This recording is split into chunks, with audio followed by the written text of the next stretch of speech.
បិទយើងទទួលបានតែម្ដងគត់អញ្ចឹងហើយចូលរស់នៅឲ្យមានតម្លៃហើយដើម្បីរស់នៅក្នុងសង្គមប្រកបដោយសេចក្តីថ្លៃថ្នូរ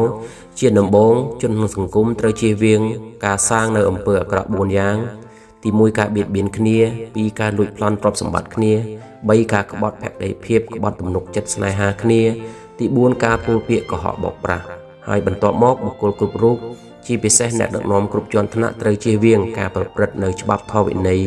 ប្រកបដោយអគតិធម៌ទាំង4ទី1ការលំអៀងព្រោះស្រឡាញ់2លំអៀងព្រោះមានចិត្តស្អប់3លំអៀងព្រោះល្ងងហើយនឹងទី4នឹងលំអៀងព្រោះទឹកខ្លាចហើយតមកទៀតបុគ្គលប្រុសស្រីក៏បីគេចឲ្យឆ្ងាយអំពីអំពើដែលធ្វើឲ្យខ្លួនឯងថោកទាបនិងខាត់បងទ្រព្យសម្បត្តិទាំង6ប្រការ